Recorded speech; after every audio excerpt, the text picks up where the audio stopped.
To say that I have gone through some pretty extreme lengths to be able to make it where you could watch this video is a bit of an understatement. I actually uploaded the video you're about to watch to members only last week, and it was almost immediately flagged as 18 and over. And why I get why YouTube did it, anyone who creates YouTube videos can tell you that an 18 and over rating is a death sentence to your video, which is really frustrating to me because depending on the kind of content you're creating and the YouTuber that's creating it, if it's geared towards children or it has cartoon images, it's pretty much a guarantee YouTube's not going to mess with them. Take this panda, for instance. This is a children's cartoon made exclusively here for YouTube, and in one of the episodes, this panda took a crap in the toilet, and then the crap rose up out of the toilet and started smiling and laughing at him. And apparently that's not just totally fine here on YouTube, that's fine for people to gear towards children. And, I show one partially nude dude wearing a jock strap, covered in feces and blood, dead and bloated in a casket, and I'm a bad guy. But the more and more I thought about this panda and how absolutely insane it is that YouTube is totally fine with this type of content here, I started to get an idea, and I have a feeling that you get where I'm about to go with this. The video you're about to watch is extremely edited, it's heavily censored, I've gone to extreme lengths to be able to put this here on YouTube. And just to make absolutely sure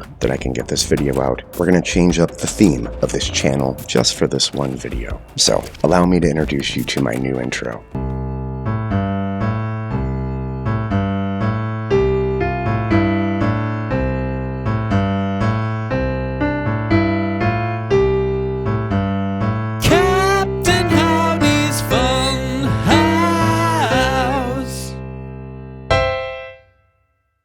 So, I'm not getting monetized on this video. I have a better chance of being elected as the next pope than I do getting monetized. This video, it's bad. It's really bad. So if you like this type of video, please consider donating with the thanks button or a super chat. But honestly, just hitting the thumbs up button goes a long way to help. Anyway, this is Gigi Allin. Gigi's parents named him Jesus Christ Allin. He was given that name because his father told his wife that Jesus Christ had visited him and told him his newborn son would be the vein of the Messiah. He was born on August 29, 1956 in Lancaster, New Hampshire, and given that his parents named him, and I will repeat, Jesus Christ, I don't think it's really going to come as a shock to just about anyone that Gigi's early life was not normal, to put it mildly. He was raised in an extremely dysfunctional home. He experienced abuse and instability pretty much from the moment he was born. His parents were total complete psychos, and all of that rage and anger he built up as a result of his home life turned into a fascination with rebellion and eventually the punk rock scene of the late 1970s. For those of you who are unaware, old school punk rock music might be best summed up as a giant middle finger to society as a whole. Some of the most infamous musicians ever came out of that scene, and Gigi would go on to become pretty much the unanimously agreed upon single most controversial and infamous figure in the history of punk rock music. Gigi's live performances were nothing short of legendary. He would often strip nude, start mutilating himself, then he would often defecate on himself before attempting to fight basically anyone he could get his hands on in the crowd. And if you think I'm exaggerating, here's a clip of what I'm talking about.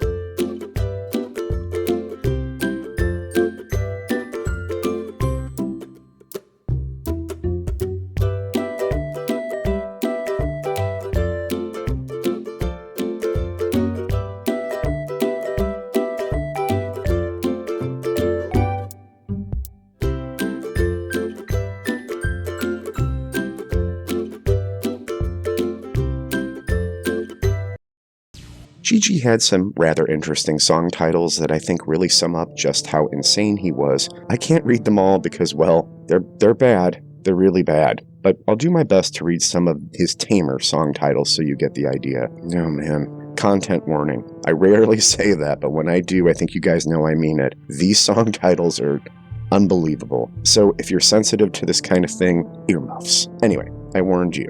That being said, Gigi wrote such classics as... Suck my ass, it smells. I wanna fuck myself. I'm not even going to say this one out loud. Sleeping in my piss. Bloody Mary's bloody cunt. Shit on my prick. Oh my god. I think you get the idea. Despite his rather extreme behavior, GG actually managed to garner kind of like a cult following within the whole underground punk scene, and his notoriety only grew basically with each outrageous stunt he performed. At one point, GG even began telling his fans that he was going to commit suicide during one of his live shows. Needless to say, this got him a lot of attention, and he began making appearances on talk shows and news programs where he would pretty much freak out the entire audience, and as horrible as it was, it didn't make dull television. This rock musician says he has more power over your children than you do. I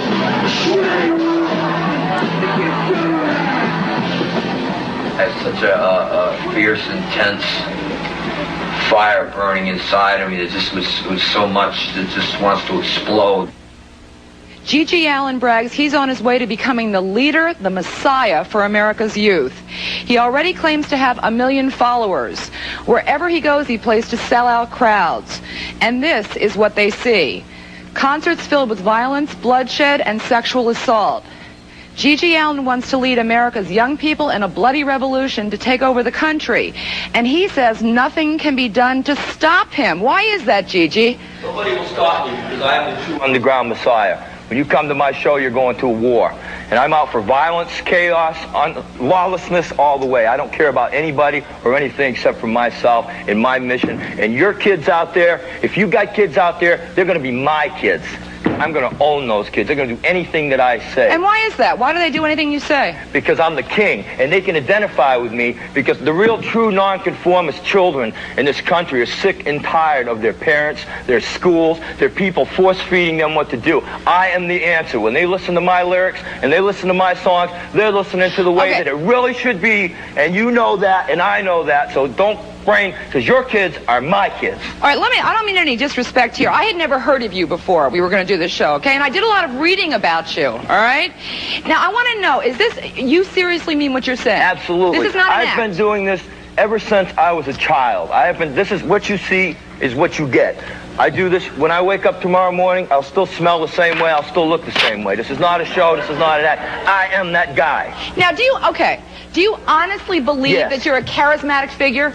I believe that I am the king. I am the messiah. I rule the rock and roll underground. I'm bringing us to a revolution against the government, against the police, against any form of society that is trying to put us down and restrict us in any way, shape, or manner. You cannot conform. You must be a true nonconformist.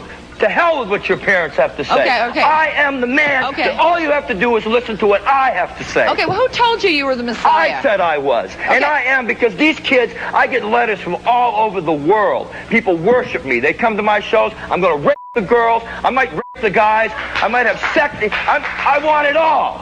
I want it all, and I'm going to have it all. Okay.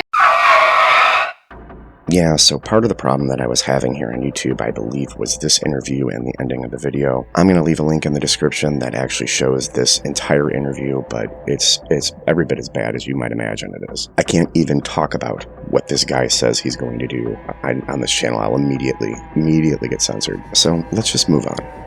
GG Allin's last show was on June 27th, 1993 at a small club called The Gas Station, which was a punk rock venue located inside of a former gas station. The show ended after 3 songs, after a fight broke out, no surprise there. Then Allin ended upside, where he led a group of fans through the neighborhood. GG! You're never going to get away from these people unless you get the you need help. Get in. Come on, in the back, come on. GG. Just you and Lynn. Yes, you. G, until next time.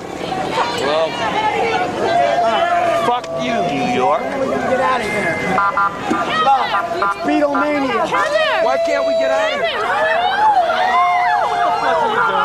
I'm trying to get arrested here. I'm trying to get out of here. Why 1 block away. I want to get out of here, guys. Leave me the fuck alone. Back up. You got a phone number? Go. It's like they want to watch somebody get into a taxi. Hey, look. What the fuck? Look, we got two engaged couples. Let's get TJ out of there. How about like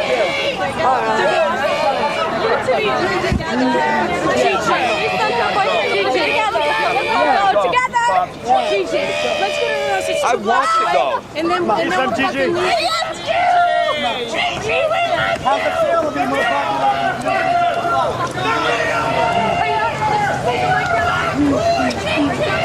According to an eyewitness, after walking the streets for almost an hour, Allin eventually went to his friend Johnny Puke's apartment. Johnny Puke. Anyway, where he and others continued to party and use various drugs. At some point, Allin actually ingested a large amount of heroin, at which point he overdosed and died. Sometime in the early morning of the next day, Johnny Puke noticed that Allin was laying motionless in the exact same spot where he'd left him, and instead of calling an ambulance, he decided to pose for Polaroids with Gigi's dead body. And if you thought this story couldn't possibly get any weirder, then you might want to buckle up.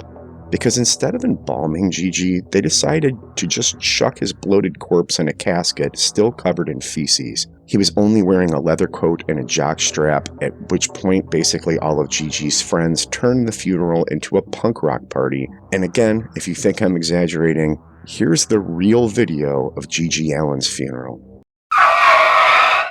Alright, as much as I wanted to show this, it can't happen. There's no way. I'm going to leave a link to the video in the description of this video, but there's no possible way I can show this. I really wish I'd been able to show all of you the actual original video, but honestly, after a while, I had a lot of fun making this. This was pretty ridiculous. Thank you so much for taking the time to watch my video. And with that being said, thank you so much for watching.